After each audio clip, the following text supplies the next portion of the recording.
जय सिया राम। जय सिया राम। सब सुख लहे तुम्हारी सरना, तुम रक्षक काहू को डरना। हनुमान जी तो ऐसे दयालु हैं, परम दयालु हैं कि मनुष्य की समस्त मनोकामनाओं को पूर्ण कर देते हैं। संसार में ऐसा कोई सुख नहीं है जो हनुमान जी ना दे सकते हैं। इसलिए गोस्वामी तुलसीदास जी ने दो जगह इन सुखों का वर्णन किया है। और देवता चित्त न धरई, हनुमत से सर्व सुख करई। ऐसे परम दयालु हनुमान जी के सामने हम लोग उपस्थित हैं और हमारे सामने आदरणीय पंडित जी आनंद तिवारी जी उपस्थित हैं। स्वागत है आपका पंडित जी। राम राम। राम राम जी। वैसे तो जो भी हनुमान भक्ति के भक्त हैं, दर्शक हैं, हनुमान जी की पूजा आराधना कैसे करें सभी जानते हैं, क्योंकि सभी हनुमान जी के आप सभी भक्त हैं। बहुत से लोगों की लेकिन फिर भी जिज्ञासा थी कि क्यों ना एक बार हम लोग विस्तृत बातचीत करें कि नियमित तौर पे दैनिक पूजा जो हम हनुमान जी की करते हैं, अगर एक विधि पूर्वक अगर पूजन किया जाए तो किस प्रकार से किया जाए। या जो लोग नहीं जानते, अभी पूजा तो करते हैं हनुमान जी का, लेकिन विधि का नियमों के बारे में उतनी जानकारी नहीं है, उन लोग के लिए ये बहुत ही आवश्यक है जानना कि कैसे हम हनुमान जी को नियमित तौर पे, दैनिक तौर पे हम उनकी पूजा आराधना करें। और यही हमने जिज्ञासा पंडित जी के सामने रखी है। पंडित जी, आज विषय भी यही है कि हनुमान जी की हम दैनिक पूजा कैसे करें। जी। उदलित बलधामम हेमशलाभदेम धनुर्मन किसानम ज्ञानी नाम ग्रहण सकल गुणिधानम वर्णम दिशम रघुपति प्रिय भक्तवात जातम नमामि। हम आज हनुमान जी के सामने उपस्थित हैं और देखिए, हनुमान जी की पूजा आराधना बहुत सरल है, बहुत सरल तरीके से हम कर सकते हैं। हम ये भी कहेंगे कि सरल भी है, थोड़ा कठिन भी है। सरल ये है कि हम जिस तरीके से, जैसे, जहाँ बैठ के, उठ के, सो के, हंस के, गा के चाहें तो हम पूजा आराधना कर सकते हैं। लेकिन इसमें भी हमें विशेष कुछ बातें ध्यान देनी चाहिए। जैसे हम हनुमान जी की जब पूजा करें तो सबसे पहले तो अपने आप को शुद्ध करें। प्रातःकाल उठें, नित्य क्रिया से निवृत्त होकर स्नान करें। स्नान करने के बाद अगर आसपास मंदिर हो तो मंदिर जाएं। अगर घर पे पूजा करनी हो तो घर पे, अगर आपके पास प्रतिमा हो तो बहुत अच्छी बात है। अगर नहीं है तो आप एक चौकी की व्यवस्था करें, प्रतिमा की व्यवस्था करें और उसके बाद चौकी को ईशान कोण में लगाएं। और ईशान कोण में लगा के, यानी ईशान कोण कहते हैं पूरब और उत्तर का जो जगह है जी वहाँ पे लगाएं। जी बिल्कुल, वहाँ पे रखें और उसके बाद वहाँ पे लाल कपड़ा बिछाएं, बढ़िया लाल कपड़ा बिछाएं और उस पर हनुमान जी की फ़ोटो लगाएं। और हनुमान जी की फ़ोटो लगा के और साथ साथ प्रभु श्री राम की और माँ सीता की, इन दोनों की तस्वीर भी वहाँ लगाएं। उसके बाद एक लोटे में जल लें संकल्प के लिए। और उसके बाद क्या करें कि आप वहाँ बैठ जाएं और प्रयास ये करें कि आप लाल वस्त्र धारण करें, लाल फूल लें और उसके बाद फल ले लें। अगर लाल मिल जाए तो बहुत अच्छी बात है। और साथ साथ आप धूप, दीप, नैवेद्य, गंध, पंचोपकार विधि से, क्योंकि हम उतना बृहद कर नहीं सकते, लेकिन अगर बृहद करना हो तो उसका भी बहुत सारा उपचार है। लेकिन पंचोपकार विधि से हम उनकी पूजा करें। और ये भी प्रयास करें कि अगर वस्त्र आपके पास हो तो सिला सिलाया वस्त्र न हो, बिल्कुल नॉर्मल हो, सिला सिलाया ना हो तो सर्वोत्तम है। अगर नहीं हो तो सिला सिलाया भी आप पहन सकते हैं, वो कोई बड़ी बात नहीं है। और आप उनके सामने बैठें, उनके बिल्कुल सामने बैठें और उनका ध्यान करें, नमस्कार करें, प्रणाम करें। और उसके बाद वहाँ बैठ के हनुमान चालीसा का पाठ करें। और भी आप सुंदरकांड का भी वहाँ पाठ कर सकते हैं, बहुतेरों आप पाठ कर सकते हैं वहाँ पे। ये नॉर्मल विधि है और यही है, विधि विधान से उनकी पूजा कीजिए, आराधना कीजिए, आपकी सभी मनोकामनाएं पूर्ण हो जाएगी। जी जी जी। यानी पंडित जी, आपने बताया कि जो लोग नहीं जानते उनके लिए आपने बताया कि इस तरह से हनुमान जी की आप एक लाल कपड़ा चौकी पे बिछा दीजिए, छोटा कोई जगह आपके घर में हो वहाँ पे लगा करके जी हनुमान जी की प्रतिमा लगाएं और दीप वगैरह जलाएं हनुमान जी के सामने। आपने पंचोपचार पूजा की बात की, पंचोपचार में क्या क्या रहेगा? पहले तो आप इत्र ले लीजिए और उसके बाद इत्र ले लीजिए, धूप ले लीजिए, दीपक ले लीजिए, फल ले लीजिए, यानी फल और नैवेद्य, मिठाई कोई ले लीजिए। और उसके बाद हनुमान जी के आगे बैठ के हनुमान चालीसा इत्यादि जो भी पाठ है आप शुरू कर सकते हैं। जी। मैंने इतने से सामग्री हो कम से कम। हाँ, ये वैसे तो- नॉर्मल चीज़ हमने आपको बताया, आप और भी चाहें तो कर सकते हैं। जैसे हनुमान जी के लिए वहाँ सिंदूर ले लीजिए, जनेऊ ले लीजिए उनके सामने चढ़ाने के लिए, जो हनुमान जी के चोला का सेट है उसे चढ़ाने के लिए लीजिए, एक मीठा पान बनवा लीजिए उनके लिए, और बहुत सारी चीज़ें हैं। वैसे आप उनके मतलब जो लोग नियमित पूजा करते हैं दैनिक तौर पे, विशेष दिन हो जैसे मंगलवार हो, शनिवार हो, उस दिन तो विशेष पूजा करें। विशेष हनुमान जयंती या फिर इस तरह के अमावस्या या फिर सूर्य ग्रहण, चंद्र ग्रहण या तमाम तरह के जो त्यौहार आते हैं उस दिन तो विशेष पूजा होती ही है। लेकिन जो लोग नियमित तौर पे करना चाहते हैं, कम से कम इतना करें कि हनुमान जी के सामने एक बार उनको स्थापित करें और वहाँ पे ये दीप वगैरह जला करके उसके बाद पाठ करना शुरू करें। जी। आपने संकल्प की भी बात की। वैसे तो किसी अनुष्ठान को हम करते हैं तो संकल्प लेते हैं उसमें, लेकिन जो लोग नियमित पूजा करते हैं तो क्या नियमित संकल्प लें या फिर सीधे हनुमान चालीसा पढ़ना शुरू कर दें? नहीं, संकल्प लेंगे तो बहुत अच्छी बात है, क्योंकि हमारा एक माध्यम होता है संकल्प लेने का। प्रभु मेरा ये कष्ट है, हम इस माध्यम इस चीज़ के लिए हम ये पूजा करने जा रहे हैं, तो हमारा काम आप सिद्ध कीजिए, इसलिए हमें संकल्प लेना अनिवार्य होता है वहाँ पर। ऐसे आप नॉर्मल भी करेंगे तो कोई बात नहीं है, क्योंकि आप जिस उद्देश्य से भगवान की पूजा कर रहे हैं, भगवान और आप समझ रहे हैं उस चीज़ को। आप संकल्प नहीं भी लेंगे तो कोई बात नहीं है, लेकिन ये होता है कि हम संकल्प लेके कोई पूजा पाठ करते हो तो ज़्यादा फलित होता है। जी। तो संकल्प लेने का तरीका वैसे भक्तगण जानते भी हैं, जो लोग नहीं जानते उनके लिए है कि हाथ में जल ले लें या पुष्प ले लें या कोई चावल ले लें, पान ले लें, कसैली ले लें, सुपारी ले लें, ये सब चीज़ें होती हैं। और उसके बाद हाथ में लेके और भगवान को कहें कि हे प्रभु, मुझे ये चीज़ की प्राप्ति, इस चीज़ की प्राप्ति चाहिए, और उनके सामने आगे छोड़ दें, उनके संकल्प पूरा हो जाएगा उनका। तो इतनी सारी सामग्री में से कोई एक भी सामग्री अगर हो, चूँकि नियमित तौर पे सारी चीज़ें इकट्ठा करना तो बड़ा मुश्किल हो जाता है भक्तों के लिए भाग में, तो सिर्फ या तो जल ले लें, फूल ले लें, चावल ही ले लें और भगवान के सामने अर्पित करें, हनुमान जी के सामने। जी, संकल्प में 1-2 रुपया भी रख सकते हैं। जी। और वो रुपया बाद में आप अपने तिजोरी में रख लें, खजाने में रख लें। अच्छा, मतलब जो चढ़ाया उसको आप अपने तिजोरी खजाने में रख सकते हैं। जी बिल्कुल। और उसके बाद फिर एक तो सर्व फलदायी जो हनुमान चालीसा है, हनुमान चालीसा कम से कम एक पाठ करना है पहले सुबह। वैसे देखिए पंडित जी, हमारे धर्मशास्त्र में त्रिसंध्या की भी बात की गई है। अब त्रिसंध्या ना तो कम से कम 2 बार तो पूजा हो ही हनुमान जी की। बिल्कुल। जो लोग दफ्तर जाने वाले हैं, जिनका बिजनेस है, विद्यार्थी हैं, शाम को भी फिर हनुमान जी कैसे पूजा करें? संध्या के बाद आप पूजा कर सकते हैं। उसकी क्या विधि रहेगी? विधि तो वही है, जैसे सुबह में आप पूजा करेंगे वैसे शाम को आपको बस पूजा करनी है। और वही चीज़ आप सेम कर सकते हैं भगवान के सामने, संकल्प, नैवेद्य, धूप दीप इत्यादि। अगर आप सुबह में पूजा नहीं कर पाते हैं तो शाम को कर लीजिए, दोनों टाइम कर लें तो बहुत अच्छी बात है। सेम सामग्री रखिए तो सब सही रहेगा। यानी शाम को भी दीप जलाएं। जी। और दीप जलाना मोस्ट है। दीप जला के आप, अगर आपके पास और भी सामग्री उपलब्ध नहीं है तो आप दीपक जलाइए और सुंदरकांड, हनुमान चालीसा इत्यादि आप पाठ कर लें वहाँ उस टाइम। जी। हम लोग नियमित पूजा की चूँकि बात कर रहे हैं, इसलिए हम ये बातें आपसे इसलिए जानना चाह रहे हैं कि सुगम भी हो, लोगों का समय भी कम लगे और हनुमान जी कृपा भी मिले। वैसे तो मंगलवार को और शनिवार को लोग सुंदरकांड का पाठ करें, क्योंकि उसमें 1.5-2 घंटे का समय लगेगा, लेकिन हनुमान चालीसा तो आप 10 मिनट पढ़ लेते हैं। पढ़ लेंगे बिल्कुल। 1 पाठ, 3 पाठ, 7 पाठ अगर इस तरह का करें तो इस तरह से हनुमान जी की कृपा प्राप्त होगी, बनी रहेगी। जी।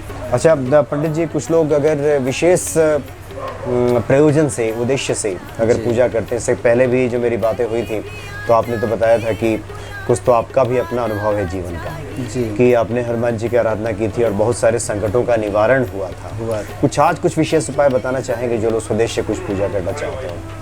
जी ज़रूर बताएंगे। हम तो ये कहेंगे कि सबसे पहले आप एक विशेष तिथि होती है मंगलवार। अगर आपको और किसी दिन आपको समय नहीं मिलता हनुमान जी की पूजा करने के लिए, तो आप प्रयास ये करें कि मंगलवार को हनुमान मंदिर जाएं या अपने घर में हनुमान जी के सामने बैठ के और सुंदरकांड का पाठ जरूर करें, क्योंकि सुंदरकांड एक ऐसा पाठ होता है, उसमें हमारी जो भी मनोकामनाएं होती हैं उसमें सब कुछ सम्मिलित होता है, हमारे सभी कष्टों का निवारण होता है। तो आप मंगलवार के दिन सुंदरकांड का पाठ जरूर करें। और साथ साथ में ये है कि आप नैवेद्य, धूप दीप इत्यादि का प्रयोग जरूर करें।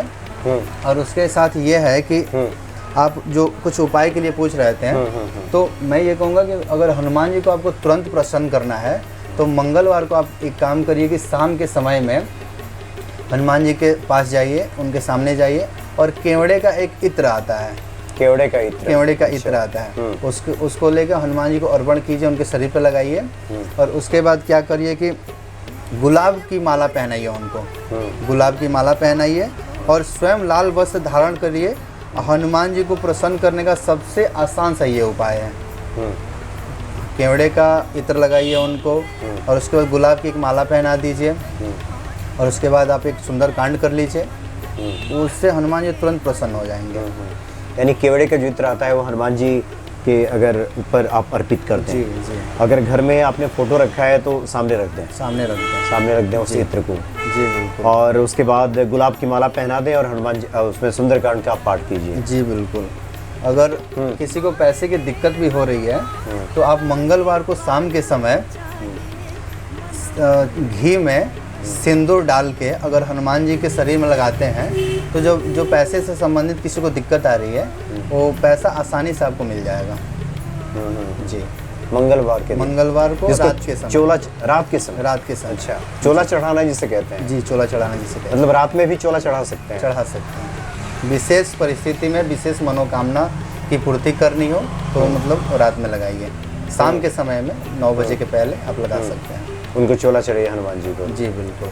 और जो आपने कहा केवड़े का इत्र और गुलाब की माला पहना दी जाए तो जी तो और अति उत्तम रहेगा। जी। और ये है कि अगर सरसों के तेल में आप लौंग डाल के भगवान की अगर आरती करते हैं तो आपको किसी प्रकार की कोई संकट है, मान लीजिए संकट बहुत प्रकार की होती है, जो भी संकट है आपकी वो यथाशीघ्र दूर हो जाएगा और धन का आवागमन भी बना रहेगा। धन आएगा, कहीं ना कहीं से आता रहेगा धन। तो सरसों के तेल में लौंग डाल के अगर आप ये उपाय करते हैं, आरती करते हैं भगवान की, तो आपकी मनोकामना भी पूर्ण होती रहेगी। मतलब धन को लेकर के जो रास्ता नहीं मिल रहा वो रास्ता एक प्रशस्त होगा। जी जी। एक रास्ता खुलेगा। जी। और ये भी है कि अगर आप और सोचते हैं कि हम कुछ और करें तो आप एक काम और कर सकते हैं कि मंगलवार के दिन आप कोई लाल मिठाई अगर मिले, जो बच्चे बहुत प्रेम से खाते हैं, अगर आप चाहें तो लाल कोई मिठाई ला के बच्चों को खिलाएंगे तो आपकी सभी मनोकामनाएं पूर्ण होगी। इसमें स्पेशल ये नहीं है कि ये मनोकामना पूर्ण होगी वो पूर्ण होगी, ऐसा कुछ नहीं। इसमें यह है कि सभी मनोकामनाएं आपकी पूर्ण होगी। मैंने शाम को बच्चों को लाल मिठाई बांटे, शाम सुबह कभी भी। अच्छा, मंगलवार के जी जी। तो लाल मिठाई में एक तो बूंदी का लड्डू भी लाल भी मिलता है, जलेबियाँ वगैरह भी बिल्कुल होती है, कुछ लाल लाल होती हैं, तो इस तरह का आप खिला सकते हैं बच्चों को। बिल्कुल खिला सकते हैं। तो इससे हनुमान जी कृपा इससे भी प्राप्त होती है, बनी रहेगी। तो पंडित जी पिछली बार भी बातें हुई थी आपसे, तो अक्सर जो विद्वान आचार्य हैं, पंडित हैं, कोई बताता है कि रामचरितमानस में भी लिखा है कि निर्मल मन जन सो मोहि पावा, मोहि छल कपट छल छिद्र न भावा, है ना। तो बहुत से लोगों का सवाल होता है कि ये निर्मल मन कैसे बनेगा। हम लोग पूजा तो करते हैं लेकिन अगर काम नहीं बनता तो यही कह दिया जाता है कि हो सकता है कि आपकी श्रद्धा में कुछ कमी रह गई होगी, वो सच्चा मन नहीं रहा होगा। तो इस सच्चा मन को लेकर के लोग बहुत जिज्ञासा प्रकट करते हैं कि ये सच्चा मन क्या होता है, कैसे ये सच्चा मन आएगा। तो जिसके बारे में चूँकि इस सवाल हमने जिज्ञासा इसलिए रखी क्योंकि आपके अपने जीवन का भी अनुभव है। जी देखिए, पहली बात कि आपको तो भगवान पे विश्वास रखना पड़ेगा और जिस पे आप विश्वास करेंगे उस पर आपको शक तो करना ही नहीं है, क्योंकि भगवान है, आपने भगवान को कहा है। तो हो सकता हो कि कोई अड़चन आ रही हो आपके तरफ से, यहाँ आ रही हो आपके पूजा में, आपकी आराधना में किसी प्रकार की खोट हो, या आप मन से या निर्मल मन से, जैसे आप निर्मल मन कह रहे हैं, यह है कि आप भगवान के सामने बैठे हैं लेकिन आपका दिमाग कहीं और है, आप बढ़िया से भगवान की पूजा आराधना नहीं कर रहे हैं, इसके चलते आपको फल प्राप्त होने में देरी हो रही हो। तो ये मैं कहूँगा कि आप अपने आप को पहले, आपके मन में जो चल रहा है उसको तो आप निकाल दीजिए। आप ये समझिए कि हम भगवान के पास आए हैं तो सिर्फ भगवान के पास आए हैं, हमारे पास घर की कोई चिंता नहीं है, खेती बाड़ी की कोई चिंता नहीं है, नौकरी की कोई चिंता नहीं है। आप ये सब दिल और दिमाग से निकाल दीजिए। आप हनुमान जी के सामने बैठे तो सिर्फ उनके सामने बैठिए और आप ये सोचिए कि हमारी बात हनुमान जी से हो रही है, इसके अलावा किसी से हमारी बात नहीं हो रही है। तो मुझे लगता है कि इसमें कोई दिक्कत आएगी ही नहीं जब आपकी हनुमान जी से बात होगी तो। और उस टाइम आपका जो मन बना रहेगा बिल्कुल निर्मल बना रहेगा, किसी प्रकार का उसमें पाप नहीं होगा, लोभ नहीं होगा, तो मुझे लगता है कि आपका काम अति शीघ्र हो जाएगा। सही कहा आपने पंडित जी, और आपने शुरू में ही कहा कि किसी प्रकार का कोई शक न लाए। जी कई बार होता है कि हम अपने आराध्य के पास पहुंचते भी हैं और लेकिन परंतु ये सब लेकर के पहुंचते हैं, जी पूजा भी करते हैं, ये भी जानते हैं कि हनुमान जी सब सुख देने वाले हैं, सब सुख लहे तुम्हारी सरना, डाउट भी करने लगते हैं कई बार। जी बिल्कुल। तो शायद आपके कहने का तात्पर्य यह है कि ये जो शक है, शक व स्वभाव की गुंजाइश मत रखिए उसमें बीच में। बिल्कुल हनुमान जी 100% करते हैं और ये भक्तों का ये प्रत्यक्ष अनुभव है उसमें। और इसलिए लगता है जो लोग इस तरह के सवाल पूछते हैं या फिर जिज्ञासा प्रकट करते हैं कि ये निर्मल मन क्या होता है, ये सच्चा मन क्या। सच्चा मन तो वही होता है जो हमारा जुबान बोले, जो हम कह रहे हो वो हमारा हृदय भी उसको मान रहा हो। बिल्कुल। हृदय में कोई ऐसे उथल पुथल ना चल रही हो, हृदय कुछ और कह रहा हो, जुबान कुछ और कह रहा हो।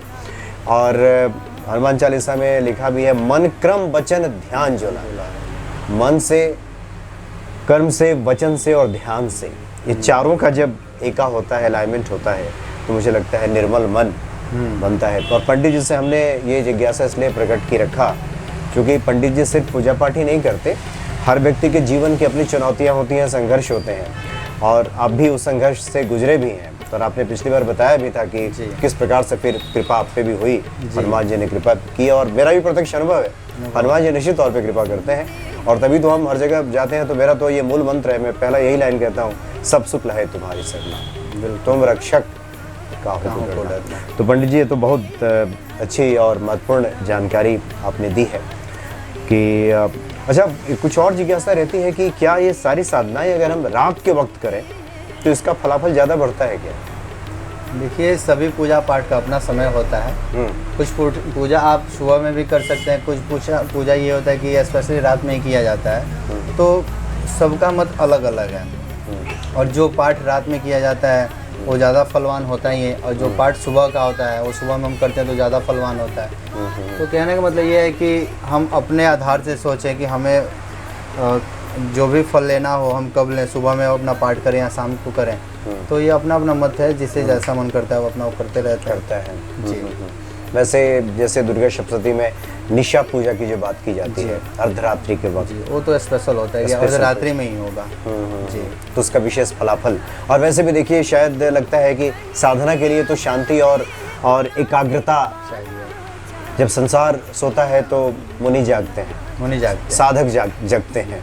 शायद इसलिए भी कहा गया होगा कि संसार के लोग सोए उस वक्त आप साधना में उतर जाएं। चलिए पंडित जी, बहुत बहुत जी, कुछ और कहना चाह रहे हैं? आपने सुबह में अभी कुछ देर पहले आपने लाइन बोली थी, शुरुआत में लाइन बोली थी, और देवता चित न धरें, हनुमत से ही सर्व सुख कर रहे। तो मेरा ये कहना है कि जो ये लाइन है बहुत बड़ी लाइन है, ये हनुमान चालीसा से लिया गया है। तो इसमें ये कहा गया है कि जो क्या बोला मैं, और देवता चित न धरे, यानी मैं किसी देवी देवता की बुराई नहीं कर रहा हूँ या किसी को कुछ कह नहीं रहा हूँ, लेकिन ये मैं कह रहा हूँ कि हनुमान जी अभी कलयुग में जीवित हैं और इनकी पूजा आराधना बहुत आसान है, इनको प्रसन्न करना बहुत आसान है। आप किसी और देवी देवता की जब बात करेंगे तो उनमें कुछ अलग प्रकार की क्वालिटी होती है। जैसे उनका हम पूजा करेंगे तो उनका पूजा 1 हफ्ते तक चलेगा, उनका पूजा 8-8 घंटे एक दिन में चलता है। लेकिन हनुमान जी की पूजा बिल्कुल सरल है, बहुत सरल है, और इनको यथाशीघ्र प्रसन्न किया जा सकता है। और कलयुग में ये जीवित हैं, तो इसलिए मेरा मानना है कि जो भी भक्तगण इस वीडियो को देखें वो हनुमान जी पे विशेष ध्यान दें, हनुमान जी की पूजा आराधना ज़्यादा से ज़्यादा करें और ज़्यादा से ज़्यादा फल प्राप्त करें। और एक हनुमान चालीसा में और लाइन है, संकट ते हनुमान छुड़ावे, मन क्रम वचन ध्यान जो लावे। जो मन से, कर्म से, वचन से, जो दिल से ध्यान लगाएगा, तो हनुमान जी तो हैं ही कष्ट का निवारण करने के लिए, और उनके जैसा उनके शीघ्र कोई काम करने वाला नहीं है। क्योंकि और देवी देवताओं को कंडक्टर की ज़रूरत पड़ती है, कि जैसे शंकर जी हो गए अपना, तो कहीं जाएंगे तो नंदी जी को लेके जाएंगे, अपनी माता रानी हो गई, दुर्गा जी हो गई, तो ये अपनी सवारी का इंतज़ार करेंगी कि जब हमारा शेर आएगा तो हम कहीं जाएंगे। लेकिन हनुमान जी के साथ ऐसा कुछ नहीं है। उनका ये है कि किसी भक्त पे कोई कष्ट आया है, किसी ने इनको ध्यान लगाया, तो बस हनुमान जी को वहाँ से बस उड़ के जाना है और कुछ सेकंड में उनके पास ये पहुँच जाएंगे। कहने का मतलब ये है कि हनुमान जी का ध्यान करें, आराधना करें, पूजा पाठ करें, आपका काम बहुत जल्द होगा। यानी हनुमान जी की पूजा शीघ्र फलदायी है, क्योंकि हनुमान जी इस कलयुग के साक्षात देवता हैं। जी और पंडित। हनुमान चालीसा में एक और लाइन आता है, जो यह पढ़े हनुमान चालीसा हो या सिद्धि साक्षी गौरी सा। यानी कि कोई भी भक्त हो जो बढ़िया से पाठ कर रहा हो या थोड़ा गलत पढ़ रहा हो, इससे कोई बड़ी बात नहीं है, लेकिन यह है कि जो हनुमान चालीसा का पाठ करेगा उसमें सारी सिद्धियाँ आ जाएंगी। यानी कि उसकी जो भी मनोकामना हो या किसी फल की प्राप्ति हो, परीक्षा से संबंधित हो, कोर्ट से संबंधित हो, नौकरी से संबंधित हो, तो उसका तो फलाफल मिलेगा ही। और ये इसका प्रमाण कौन दे रहा है? तो जो यह पढ़े हनुमान चालीसा हो या सिद्धि साक्षी गौरी सा, यानी गौरीपति शंकर भगवान इस बात को प्रमाणित कर रहे हैं कि जो यह हनुमान चालीसा का पाठ करेगा उसको निश्चित ही मतलब फल मिलेगा, उसको सिद्धि की प्राप्ति होगी, यानी हर कार्य उसका सिद्ध होगा। जी जी पंडित जी। और एक और चीज़ मैं कहूँगा, जैसे हम मंगलवार को हमने तो हनुमान जी के बारे में बात कर ली, लेकिन किसी किसी के मन में ये धारणा चलती है कि मंगलवार को हम व्रत करें, कैसे करें, हम क्या खाएं क्या न खाएं, कितने टाइम खाएं। तो मैं भक्तों को बताना चाहूँगा कि मंगलवार का आप व्रत करें, हनुमान जी का ध्यान पूजा आराधना इत्यादि करें आप, और इनका भजन सुबह शाम जरूर करें मंगलवार के दिन। इनका कीर्तन, इनका नाम मंत्र जप, हनुमान चालीसा, सुंदरकांड, बजरंग बाण, हनुमान अष्टक इत्यादि जो भी पाठ है इनका आप करें उस दिन। और उसके साथ साथ आप ब्रह्मचर्य का पालन करें।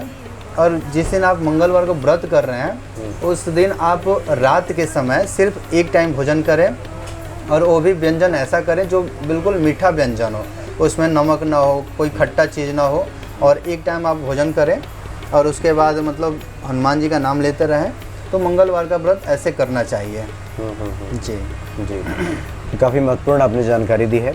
जो लोग व्रत करना चाहते हैं या फिर नियमित पूजा करना चाहते हैं, कुछ हनुमान जी से जुड़े हुए उपाय करना चाहते हैं जिससे कि उनका जीवन मंगलमय हो, ये सारी बातें समझते हैं कि ये आपके लिए बहुत ही काम की साबित होंगी और हनुमान जी कृपा निश्चित तौर पर बरसेगी। बहुत बहुत धन्यवाद पंडित जी आपका।